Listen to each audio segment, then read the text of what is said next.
folks, Beanie Buddies here, recent YouTube law graduate and current Ghost of Yote player, dropping in to help those who may be lost during a time of need. A time of need, such as a work accident. I've helped you out with your car insurance after an accident and explained how that goes about, including payouts. Now we're on the case with work injuries. And same as last scenario, I only know what I'm talking about because I recently went through an accident. A work-related accident. Completely different from the accident you may have at home. Now to clarify before moving on, this will cover workers' comp scenarios where bones may have been broken, surgeries have been had, you know, the small scale stuff. I have no clue how the large scale things go about, like amputations, permanent brain damage, and or, you know, death itself. This will just cover the small scale stuff. I know it's pretty ridiculous to consider all this small scale stuff, but compared to what can happen, yeah, you can be grateful. Things you could take a few months off to recover and go back to work, kind of like nothing happened. Except the emotional trauma will still linger. Ask me how I know. In my case, my accident was impalement by pressure-treated wood. And if you know your woods, you know that pressure-treated wood is quite possibly the worst fucking wood to get stabbed by. This is pretty much like the Voldemort of woods. Big yikes. And yes, it did in fact hurt. Had a total of 3 inches of this thing inside me. 2 inches straight in my muscle and 1 inch sticking out. Quick disclaimer, if you're watching this fresh off of an accident, I just wanted to let you know. Congratulations, man. Hey, you made it big, you made it far. It hurt like hell, but I promise it's smooth sailing from here on out. Get ready for some phone calls and emails and documents to be submitted. A whole lot of them. And be ready to receive a bunch of mail with numbers on them that'll make you shit bricks. While the procedure may still be ongoing in your healing process as well, if you are insured by your employer, you can rest easy knowing that none of this will come out of your pocket. And in fact, money will be coming into your pockets because of what just happened. These payments will come to you in the form of direct deposit or mailed checks if you prefer that. Now this workers' comp payout is based on the average check your employer has on you, plus the severity of the incident that you've been in. There are of course other factors in the mix there, but I want to say that these two are kind of the main entree you'll be dealing with here.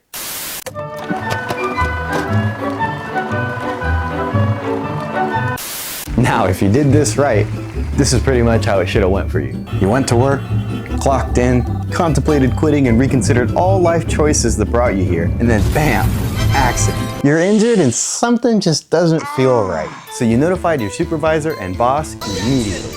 And I cannot stress how important this is to do when it comes to work injuries. Seriously, this part can make or break your case. Putting this step off for a day or two, it looks really suspicious in the eyes of an insurance agent, which you will be speaking to if you haven't already. Let's say you gave yourself a small cut, a bruise, or just a bonk in the head that you did nothing about and notified no one, and just tried to sleep it off and came to work the next day. It is still important, in my opinion, to notify your boss and your supervisor immediately, as soon as anything hits you or hurts you. You know those injuries I just mentioned? Well, it looks like you left the concussion unattended and now you have long-lasting cognitive and emotional issues. That small cut you got? Yeah, man, unfortunately that was a rusty piece of metal that got you. You should have just got the tetanus shot, man. And that bruise you got? Well, that one's just a bruise. Here's how my case went down in a nutshell. I was working near some giant 20-foot blocks of pressure-treated wood. Man, these things are fucking Lincoln logs. But unfortunately, since they're pressure-treated wood, these things are like death-trap Lincoln logs. And when they're aged, they kind of splint off on the sides and start fraying. So you got little shards of PT sticking out the blocks. Easy accident magnet for anyone walking by. And cue me, because that's where I come in. All I did was just walk past this fucking thing, and I didn't feel anything until I had a good 3 inches of a splinted off shard inside my thigh. And I shit you not, I look at my coworker, he looks at me, we look at this, and I just reach down and try to pull it out. I run to my supervisor and let him know, "Hey yo, what the fuck?" And when he sees it, he then gives me permission to go to the break room and bandage myself up. I'm in the break room, I pull this PT wood out of me, wipe it clean, bandage myself up. I go on throughout the day, thinking not much of it. It felt a little off, felt a little weird, but I just brushed it off as me just overthinking it, and I'm feeling nauseous because of the adrenaline in my body from the accident that just happened, and I'm just being a pussy. This is probably just like a freakish hepatoma I'm feeling in my thigh or something. So before I went home in the workday, I let my bosses know, hey, I think it's all out of me, but I don't know. And they just kind of went, well, all right. And I went home like normal. Now when I got home, shit got worse.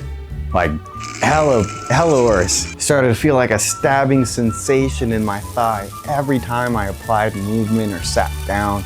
Anytime that skin stretched near the puncture wound, I don't know why I felt like something deep in my thigh was just trying to get out of there. Even when I was icing it, the muscles would contract and I would feel something stabbing me as my muscles contracted, getting tighter with the ice. I just couldn't explain it. It wasn't until the next morning when I can see a bulging piece of something trying to get out of my skin, pretty far away from the original puncture wound. Yeah, I can't explain to you how this thing got there. And would you believe me if I told you that I saw all that and still went to work, dude? I swear I'm a really good employee. I worked for about 3 more hours with this fucking problem until I just couldn't take it anymore, man. Felt like burning lava was in my thigh. And now, after Googling and watching videos on pressure-treated wood and knowing the lore behind it, I understand why my leg was burning like lava. I limped over to my supervisor as I couldn't use my leg anymore. And he sent me off to the clinic that's in cahoots with our work. And then the clinic was like, well, we can't do anything here, so we're just gonna send you to ER. So then I was sent to a different hospital where I was then given a CT scan. And with the CT scan, we were able to see that there was 2 large pieces of pressure-treated wood still in my thigh. So I was admitted to surgery and put under anesthesia as they cut me open to get these things out of there. My very first surgery ever. And I actually had 2 of them in that same night. But the important thing is that this monstrosity left my body thanks to the hands of professionals. And I do appreciate those professionals. Now after your procedure, you should contact your employer just to let them know what went down in detail in the clinic, in the hospitals, your surgeries, everything. While they will be sent all those documents of what happened to you by the hospital, it's important for you to just let them know that, hey, that sucked. But also just to notify them and get instructions on how to move forward. You want to make sure you're following the proper protocols for both sides here. But above all else, I do believe that this allows for full transparency between you and your employer. You get to tell them what went down. Of course, they're gonna already know what went down, but when they hear it from you directly, it hits a little differently than them reading it on paper. By this point, you've most likely been given a follow-up appointment that's meant to check up on your healing process, and this is about usually a week or 2. During this week or 2 of healing, you most likely will not be going to work. Well, my newly injured friend, here's where that insurance agent I talked about comes into play. During this unexpected vacation, you are going to be contacted by your workers' comp agent. And this will happen via phone call. The first call you receive from them will be the long-winded story of what happened to you, so do clear a good 20 to 30 minutes on that first one. They not only want to know the graphic details of your injury, but they would like to know everything about your job. The position, what you do in the day, your pay rate, how many hours you work in the week, etc. They need all this information to be precise in order to pay you out properly. So do not hold back any details. Be as graphic as possible. Don't sugarcoat anything. You got hurt here. Fuck these guys. They got plenty of money to share. My agent's name was Wendy.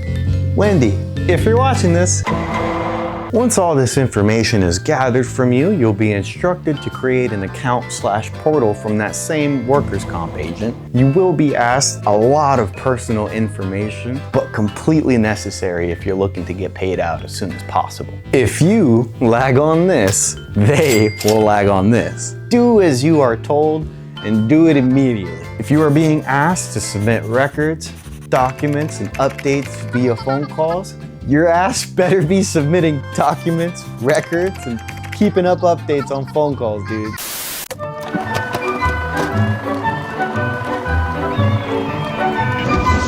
So your account's created, both your employer and your insurance agent are up to date on what is wrong with you thanks to your corresponding hospital. What do you do now? Well, now you get paid, baby. Congrats again. hard part's over. You may receive just one giant lump sum, but in my case, it was bi-weekly payments. And let me tell you, boy, I should get fucking injured on the job more often. Please do follow the recovery guide that was given to you by the hospital. Limit heavy lifting and extreme exercises. Drink lots of water and stay well nourished. Should all go well and your claim be approved, you'll receive a bunch of mail from the workers' comp agency letting you know that you're approved, this is the amount you'll receive, and this is when you'll receive that amount. The day of the checkup is here. You arrive to your appointment. What now? I'll just be completely real with you. The doctor assigned to you here is going to be essentially interviewing you to see if you're well enough to return back to work or if you need a couple weeks off and another check-in to verify. Now, I'm not gonna tell you if you wanna milk it, walk into these things with your best pobrecito face and do the puppy paw thing, but yeah, do what you gotta do. Again, these guys can afford it. One of two things will happen after this appointment. One, you get cleared to go back to work. You are seen fit. Sorry, dude, game over. Or two, it's very clearly visible that you are still in pain and need another 2 weeks off and another check-in appointment just to make sure you're healing right and we don't send you back to work just to get injured. Number two pretty much repeats itself until you are very obviously fit to go back to work. But depending on your injury and acting skills, this can be dragged out for quite a long time. I personally didn't milk my case as I was genuinely excited to return back to work. So after about a month, my wound started scabbing and I came back to work and everyone was giving me the nicknames. I got Master Splinter, I got Drippy, I got Drip Drop, but Splinter is the main one. Thus, closing my workers' comp case and returning me back to the horrors of reality that is working a 9 to 5. And I haven't said this throughout the entire video, but a very important step regarding bills. Do not pay for any of these fucking things. Because bills will be sent to you and the numbers on those things don't even make sense. Just give those to your employer and they'll even send you transactions receipts so that way you can see your medical bills being paid off by them. They're even gonna send you text messages letting you know, hey man, your payment's due, where's my money? And you just give them the middle finger. Workers' comp is a lot easier than you think. It's just that initiation portion of it that can really make it or break it. And be sure to just heal up. I made a lot of jokes about taking advantage and squeezing money out of these guys, but in all seriousness, your health is the most important thing here. And of course, just stay safe out there, fellas.